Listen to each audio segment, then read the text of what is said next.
రెండు రోజులుగా కురుస్తున్న భారీ వర్షాలకు విజయవాడ అతలాకుతలమైంది. భారీ వర్షాలకు జనజీవనం అస్తవ్యస్తమైంది. కాలనీలు, ఇళ్లలోకి నీరు చేరి ప్రజలు తీవ్ర ఇబ్బందులు పడుతున్నారు. పలుచోట్ల కొండ చర్యలు విరిగిపడ్డాయి. విద్యుత్ సరఫరా నిలిచిపోయింది. బాధితులకు సాయం కోసం ఎదురు చూస్తున్నారు. విజయవాడను వరద నీరు ముంచెత్తింది. బుడమేరు ఉప్పొంగుతోంది. విజయవాడ, గుంటూరులోని అనేక కాలనీలు వరద నీటిలో నానిపోతున్నాయి. అపార్ట్మెంట్ల సెల్లార్లోకి వర్షపు నీరు చేరి ప్రజలు తీవ్ర ఇబ్బందులు పడుతున్నారు. నగర శివార్లలోని కండ్రిక వద్ద రహదారిపై భారీగా నీరు నిలవడంతో విజయవాడ, న్యూజివీడు మధ్య రాకపోకలు స్తంభించాయి. రైల్వే ట్రాక్ అండర్ పాస్ వద్ద 4 బస్సులు నీట మునగగా క్రేన్ల సాయంతో అధికారులు బస్సులను బయటకు తీశారు. ఇక మైలవరంలో వెలగలేరు గేట్లు ఎత్తివేశారు. దీంతో చుట్టుపక్కల కాలనీలోకి వరద నీరు భారీగా వచ్చింది.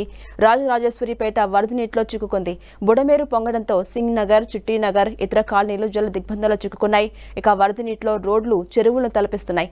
మురుగునీరు రోడ్లపైకి ప్రవహిస్తోంది. వరద నీటిలో కార్లు, ద్విచక్ర వాహనాలు కొట్టుకుపోయాయి. 30 ఏళ్లలో ఎప్పుడూ లేని విధంగా విజయవాడ విలవిల్లాడింది.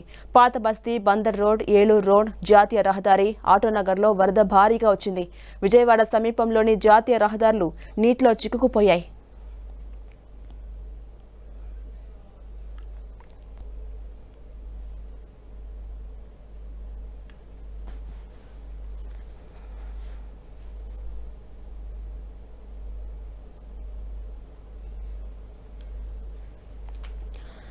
విజయవాడను భారీ వర్షం ముంచెత్తింది. ఎటు చూసినా సరే చెరువులను తలపిస్తున్నాయి. రహదారులన్నీ కూడా నీట మునిగిన దృశ్యాలు మనం టీవీ స్క్రీన్ మీద చూడొచ్చు. ఇప్పటికే వేలాది మంది నిరాశ్రయాలుగా మారారు. కొన్ని వాగులు పొంగడం వల్ల అనేక కాలనీలు జల దిగ్బంధంలో చిక్కుకున్నాయి. ఇప్పటికే దానికి సంబంధించిన విజువల్స్ మనం చూడొచ్చు. సీఎం చంద్రబాబు హుటాహుటిన అక్కడ పరామర్శించారు. బాధితులకు అందుతున్నటువంటి సహాయక కార్యక్రమాలపై కూడా వివరాలు అడిగి తెలుసుకున్నారు. అర్ధరాత్రి మరొకసారి చంద్రబాబు అక్కడ పర్యటించి బాధితుల్లో పరామర్శించారు. ప్రతి ఒక్కరికి న్యాయం చేస్తామని, సాంకేతిక సమస్యల వల్ల సహాయ కార్యక్రమాలకు ఆటంకం ఏర్పడుతుందని కూడా సీఎం చంద్రబాబు వారందరికీ తెలిపారు. ఒక భరోసా కూడా ఇచ్చారు. ఇక ఇవాళ సహాయక కార్యక్రమాలను ముమ్మరం చేయబోతున్నారు. 2 రోజులుగా కురుస్తున్న భారీ వర్షాలకు విజయవాడ మొత్తం అతలాకుతలమవుతోంది. భారీ వర్షాలకు జనజీవనం అస్తవ్యస్తమైంది. కాలనీలు, ఇళ్లలోకి నీరు చేరి ప్రజలు తీవ్రమైన ఇబ్బందులు పడుతున్నారు. పలుచోట్ల కొండ చర్యలు విరిగిపడ్డాయి. విద్యుత్ సరఫరా నిలిచిపోయింది. బాధితులు సాయం కోసం ఎదురుచూస్తున్న పరిస్థితి మనకు కనిపిస్తోంది. విజయవాడను వరద నీరు భారీగా ముంచెత్తింది. బుడమేరు ఉప్పొంగింది. విజయవాడ, గుంటూరులోని అనేక కాలనీలు ఇప్పటికే వరద నీటిలో నానిపోతున్నాయి.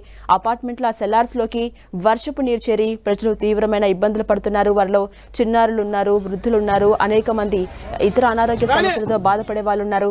నగర శివార్లలోని కండ్రిక వద్ద రహదారిపై భారీగా నీరు రావడంతో విజయవాడ, న్యూజివీడు మధ్య రాకపోకలు స్తంభించాయి.